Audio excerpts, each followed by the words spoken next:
I got my emotional support angel for episode 7.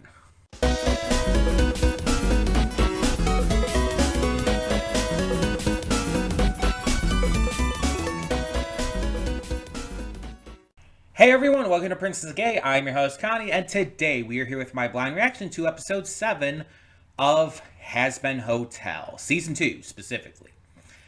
And we left off having one of the best episodes with an ending so stress-inducing that I've been thinking about it ever since I reacted to the last episode. And it's just been progressively getting more and more stressful for me because of that. So, yeah, last episode had a lot of good, fun, sexy times. We got a great jazzy song with Husk. We got a phenomenal, beautiful performance by Blake Roman as Angel Dust doing this gorgeous Jessica Rabbit song. And of course, we got the sexy song with Vaggie and Charlie. A lot of sexiness, a lot of great character moments, and it just had to end with ripping out our hearts, stomping them into the ground, and taking a massive shit on them. Because Vox has hypnotized and kidnapped Angel and is using him in his plan to, I guess the idea is to have Charlie commit suicide. Like, that seems to be what he's going for. Because with part of his deal with Alistair, he can't do anything to Charlie directly. But if Charlie kills herself because of something else that Vox does that count? It's like this kind of like gray area where it's like, if Vox does something that directly leads to Charlie's death, whether he actively killed her or not, does it still break the deal? It's a genuine question. And either way,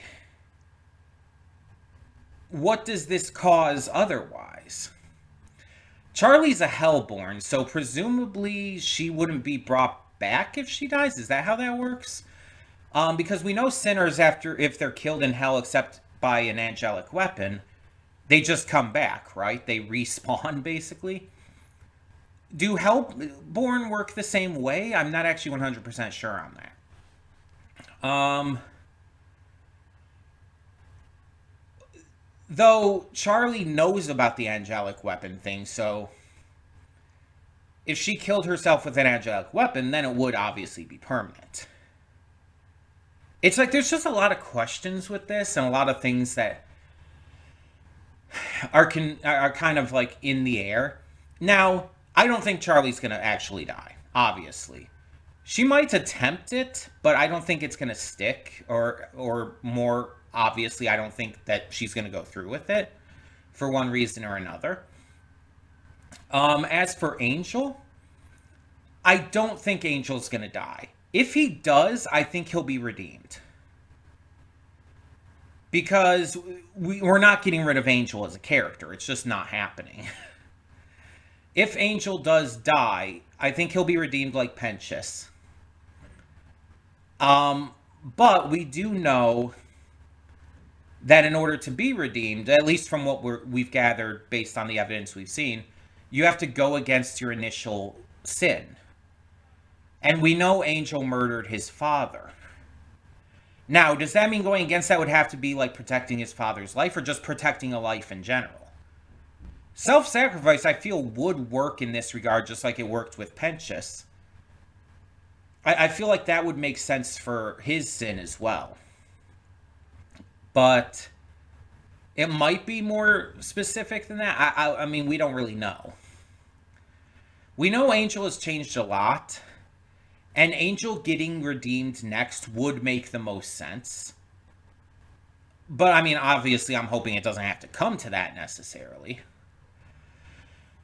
Now, as for this purported war, I honestly don't think it's going to happen.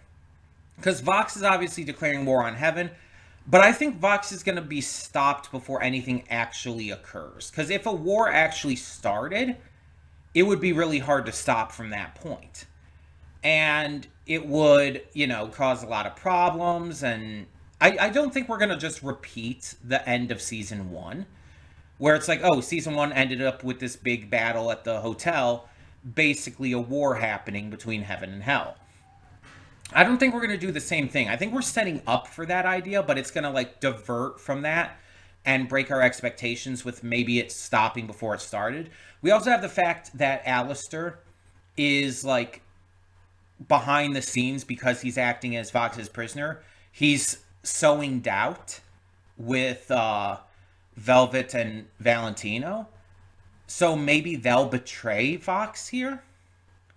And that will change things as well. What I'm thinking is, I'm thinking this episode 7, is going to end on a really nasty cliffhanger. And it's going to make us think either the worst has happened or is about to happen. But then episode 8 is going to start with subverting that. That's my thought. That's my prediction.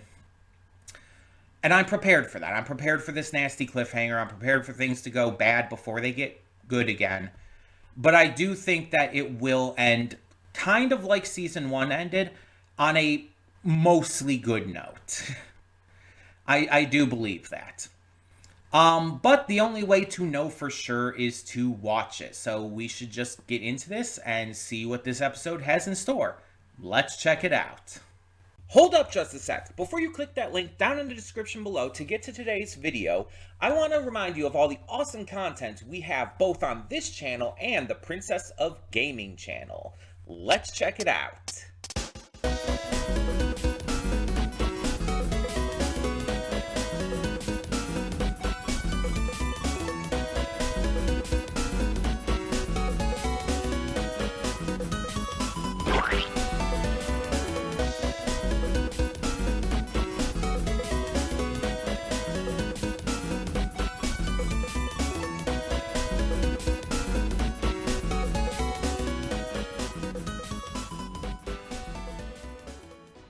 And we are back, and we'll begin with spoilers in 3, 2, 1, now. Well, this didn't go quite how I was expecting.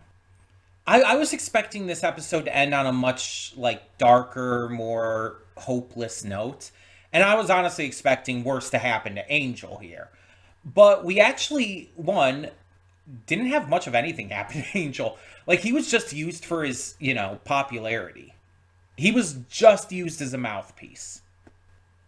And, the rest of, the scene didn't even really involve him. Or the rest of the episode, rather. It was just that one scene, and it's just, then he was, gone for the rest of the episode. He's basically just being held prisoner like Lucifer is right now. But he's fine otherwise. He's not actually in any, real, mortal danger. Or I guess, immortal danger? Whichever you would want to call it. So that's a big relief, because I was actually really worried going into this. That's why I brought out the plush, why I, called it my emotional support Angel at the beginning. Because I was really worried about Angel specifically, that, because Vox's plan, again, was to try and get Charlie to kill herself. Now it seems like it's changed. He wants Charlie to endorse him instead. But I think he was I was thinking he was going to hurt Angel or possibly even kill him live. And that would send Charlie into this horrific spiral. I'm glad I was wrong. I am very glad I was wrong for obvious reasons. Angel was my favorite character in season 1 and is still really far up there for me. But yeah, it's good to be proven false on something. But also, like I said, I thought this episode was going to end in a much more hopeless situation. But no, it actually ended very hopeful. While, Vox is, doing horrible shit and still proving himself, a lot's actually starting to look towards, his defeat and look in our direction. The last part of it, of course, was Sarah's concern and everything, ending that last song. Um, but everything otherwise is looking very hopeful. We have Baxter and Pentious kind of working together to broadcast heaven to all of hell, which using that will be able to show that Pentious is alive, and that will help prove that he was redeemed to all of hell, which will sow this sort of discord amongst those following Vox. They'll see that Vox was lying, and they'll realize that, oh yeah, he's probably lied about a bunch of stuff. I mean, mind you, he keeps lying about, like, oh, I defeated you, Alistair. No, you fucking didn't. He gave himself up. You didn't do shit. You literally didn't do shit. So it's like, people, I think, are going to see through this, the truth of the matter. And this is going to completely turn things around. Vox will probably become, like, violent from it. He'll probably, like, try to fire the laser again, probably start attacking people, stuff like that. I don't know exactly what it will end with, but he'll become sloppy, we'll say. And this will help change things for the better. Now, we still, again, don't know Alistair's plan. Lilith still isn't doing anything, so we might have a credit scene with her. We might, like, have some little thing by the end, but it's looking less likely. That will get her until season 3. Loot is the biggest problem right now. Like, honestly, Vox, I think, were, like, pretty handled because of this plan. But Loot is a wild card. Because if Loot leads the angel armies down on Earth with, you know, Abel unwillingly joining in and helping, that's going to cause some problems, and that could, like, start turning people's views on things around again. It could fuck things up. That could cause a lot of issues. And we've been setting up with Loot since episode 2 to be a problem, and it never really had much come into play. Outside of the, like, one time she got in, like, Vox's face briefly. I think it was Vox. But it was, like, very brief, and it didn't really amount to anything more than what the others were doing in fucking things up. I think that was episode 5, I want to say. But, yeah, she hasn't really had that moment where she's truly done anything further. So it's going to be interesting to see where that goes. Also, I love that Baxter is just kind of, like, their friend now. He's like, oh, you always folded my sheets in exactly the way I wanted, so that makes us best friends. Sure. I mean, hey, if you're a neurotic little mad scientist, like, having things done in exactly the way you want, like, I can see how that would be a big positive. But it's like, that's all it takes to befriend you? Okay. I mean, hey, it's clear that he befriended Nifty. Like, he and Nifty have been getting along fantastically. That was clear. But I'm surprised he sees the others as friends already. Okay. I mean, I'm for it. Baxter has not been as big of a role in this season as I would have hoped. Like, when he got introduced in episode 1, I thought he would have been, like, more notable. But, I mean, he's coming in clutch in the end, so there is that. It's just, I was thinking he was going to be a bigger character, but I guess not. Maybe he'll be bigger in season 3, though. That's always a possibility. We have Val and Velvet planning to betray Vox, but not until after taking over Heaven. They basically plan to betray him and take over for themselves. They're not getting redeemed, at least here, or whatnot. People have, like, theorized on both of them possibly being redeemed. And even some people have thought, like, oh, after Vox said earlier in the season to Charlie, it's like, you think I could be redeemed? People have even been thinking he would be, but no, that was never happening. But people have theorized since, honestly, before this season even started airing, that Val or Velvet could be. I myself had been thinking about it. I think I mentioned that in a couple previous episodes. But I don't think it's going to happen at this point. If it does happen, I think we're still a far away distance from it. If it does happen, I don't think we'd be getting to it until, honestly, probably not season 4. Or probably not until season 4. Now we know seasons 3 and 4 are already greenlit, so we know those are happening. I think season 3 is already in the works. I think they've started working on that already. And I know Vivzy Pop had said she's really excited for season 3. So that's also very exciting. That means things are probably going to take another step forward in that. I'm really interested to see where we go from here at this point. I assume it has to be regarding Lilith at that point. We've set her up long enough. We need to get to that. But we still also have Alistair, who might be a major villain going forward. It's hard to say. Now with this episode, we had human Vox shown. We figured with all of the human backstories we were getting for all the characters, we figured we'd get Vox since he's so important here. I really would be interested to see Velvet and Valentino as humans, see what they were like in their lives. Though, to be fair, probably not any better than they are now. I mean, they're in hell for a reason. But we see that Vox started off as a weatherman. He started off kind of at the bottom of the pole, but then he kept killing the people above him and basically replacing them. It's just he killed people to make his way to the top. He didn't earn anything himself. He went from weatherman to a desk worker on the news. He ended up getting his own show and basically started this cult following through television, which makes sense. It makes sense that that's how his cult would come into play. It wasn't like a cult with like a compound or anything where like they would go and worship and like act differently or eat different foods or do all this kind of weird cult like shit. It's not like Midsummer cult. It's more of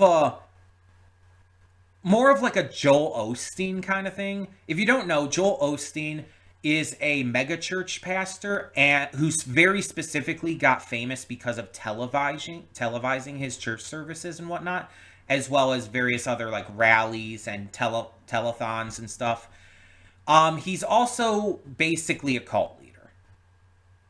Like he preaches this prosperity gospel bullshit that's just so anti-biblical for so many reasons. And he's like super mega rich because he uses the money to like fund himself and his private jets and shit. And he gets these people to follow him with this very cult-like mentality. It's a very similar kind of thing. Obviously, Vox here wasn't like a religious kind of cult thing. It was more of like this cult of personality based around the idea that Vox alone was the person you could trust in terms of news, in terms of, just worldview, in terms of safety, that kind of stuff. I guess in that kind of way, it's more akin to like this like big talk show host or something, kind of like gaining this almost cult like status. Like I guess I don't know, maybe Oprah. Oprah I never really saw in that kind of way though, but it's kind of a similar kind of vibe. I guess Donald Trump would be the best comparison, right? Because Trump started off as like this like TV star and stuff, like with The Apprentice and all. He's this like horrifically failed businessman who is like just failed on every level of business so often, has had to declare bankruptcy many times, has had all these failed ventures. But he got famous because of The Apprentice, because he had this charismatic personality that got people to like him. And now he actively is a cult leader. Like that's just unquestionable. It led to his political career that, let's be honest, he has absolutely no business in because he knows nothing about politics or running a country. And it led to his more unfortunate sides being amplified to such a massive degree. He's honestly one of the worst people that we've ever had in power, period, I would say. Except unlike some people in history, he at least so far hasn't gone into like full murderous rampages and genocides and shit.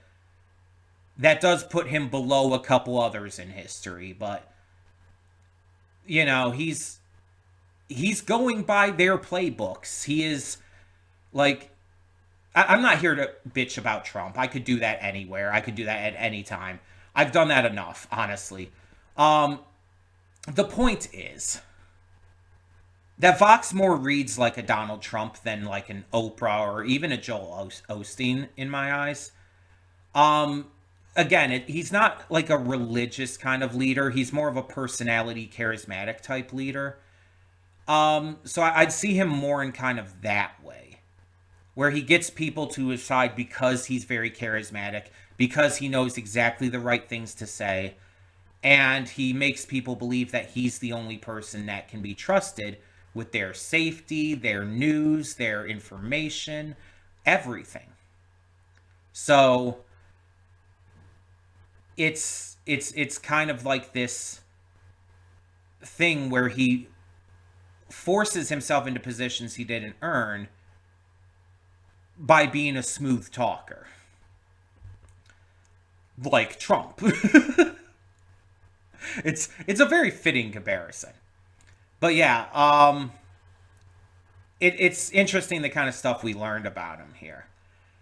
And using Lucifer as a battery to power this mega weapon that he had Carmilla create, and which we know Carmilla's only doing so to protect her family because that's all that matters to her.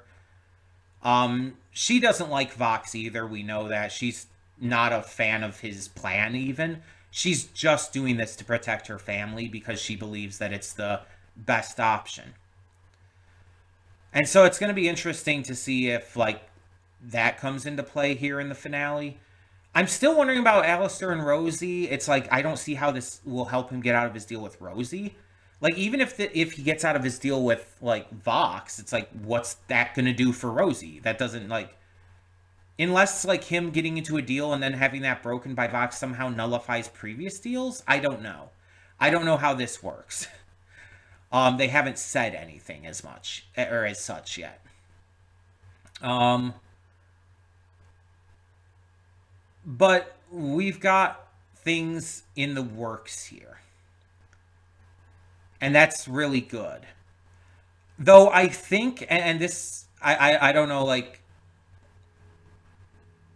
how if this is going to work like this, but I think that Husk and Cherry should branch off from the rest and go after Angel, like securing him, and maybe even Lucifer too. Although all I guess Charlie and Vaggie could go after Lucifer because they're not needed really with Pensius and Baxter's part of the plan. Maybe even Emily as well. If they went after Lucifer and then like Husk and Cherry went after Angel, we could get those two parts of things off the table before things get like worse. I did hear that the final episode was a little bit longer than the rest of these in this season, so that's good. I think I heard it was like 5 to 10 minutes longer, somewhere in that range. So not like too much, but enough to add a little more to it. And that might be a good thing because we might need that extra time. Um, but yeah, I'm curious to see if we do split up into these groups to like try to tackle all of this at once from just different angles. I think that would probably be the best plan.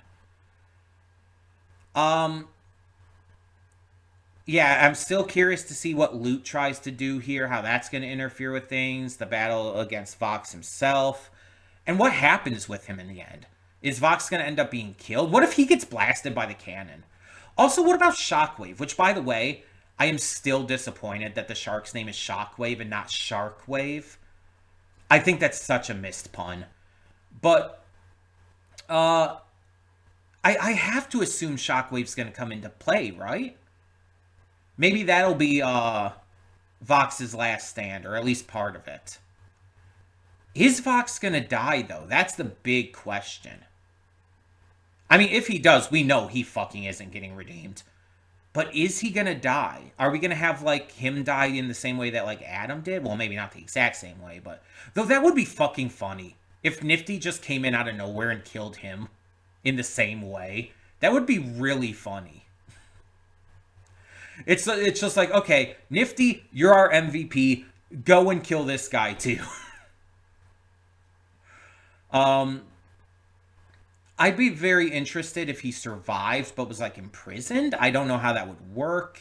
I don't know like how prison stuff exactly works in hell. We got a little glimpse of that in Hell of a Boss with the penultimate episode of season 2. Um, but we didn't like really see any prisons. We just know there's a trial system with Satan. At least for the imps, there's a trial for with Satan. Don't know how it works with others. Maybe the sins each like run a trial for their own races. I know Luna was there too, though. Maybe Satan is just the judge. I don't know. I don't know. But I'm very curious to see how this does close out. One last thing I will mention real quick is that there were in previous episodes, I think specifically 5 or 6, episode 5 or 6. I think it was 5. When Vaggie visited Lucifer in his room, there was like a note from Mammon, which I didn't notice while reacting. And there were also portraits of like the silhouettes of all the different sins. I assume these were like little background things because they couldn't include much of anything else at the moment. This was probably still mostly made before the deal came through with Helva for Amazon as well. I assume in season 3 we might have more of like actual crossover stuff. And maybe in season 3 of Hell of a Boss we'll have crossover stuff too. I don't know, because we still don't fully know. We're still not 100% in regards to the timeline. Do Hell of a Boss and Hazbin Hotel take place during the same time period? Approximately? We don't know. But it would be interesting to see the crossovers because that was hinted at when it was announced that both of them are now being done by Amazon. So that would be really cool to see in the future seasons. Um, but yeah, I'm really interested. Regarding the songs for this season, that's probably the last thing I'll end with here. I think I said I was going to talk about one more thing, but I moved on to other stuff before. The songs in this episode were good, but nothing spectacular. The last song, kind of like having everybody get a chance to sing and like going through all the different reprises of various songs from the season, was like really good. It's a good prelude to war for the leading into the final episode. But it's like the songs on their own in this episode were definitely some of the weaker ones of this season, I would say, at least based off of initial listen. I might like them better on re-listens and re-watches of the episode. Um, but just on my initial viewing here, they weren't bad. None of the songs in the season have been bad, or the series as a whole. They just don't hit as strongly. The reprises in them though are really good. I loved especially the "It Starts with Sorry" reprise with Penchus and Sarah, and I think that song in general is my favorite of the episode. Vox's song, which showed his backstory and everything, probably the weakest here, specifically because I know Vox songs can be better. And that one, it's like outside of the actual backstory stuff being shown, just didn't do it for me. But again, maybe on another listen, I'll like it better. And then the song at the end, again, it allowed everybody to sing and had a lot of reprises for all these different songs. But it also, because of that, felt a little disjointed. Again, it was a good prelude to war, but as a song, it's not something I think I would listen to a lot, like on its own. Like, even if I'm just like bringing up Spotify while editing or something, I don't think I would choose to listen to that song often. Um, but again, on rewatches, re-listens, I might change my mind. But Sarah and Penchus's song, on top of like, Sarah's VA having these powerhouse vocals and Alex Brightman just, being great at singing in any voice, it just worked for me. It worked in a way that really felt like, even with the "It Starts with Sorry" reprise in it, it felt a lot better put together and more earned than the other songs in this episode, in my opinion. And I think it was like the best one of this episode. I wouldn't put it in terms of the top with the rest of this season. Like, that's obviously not on the level of like the likes of Gravity, obviously, or Easy, which was reprised in this episode as well. I wouldn't put it on those kind of levels.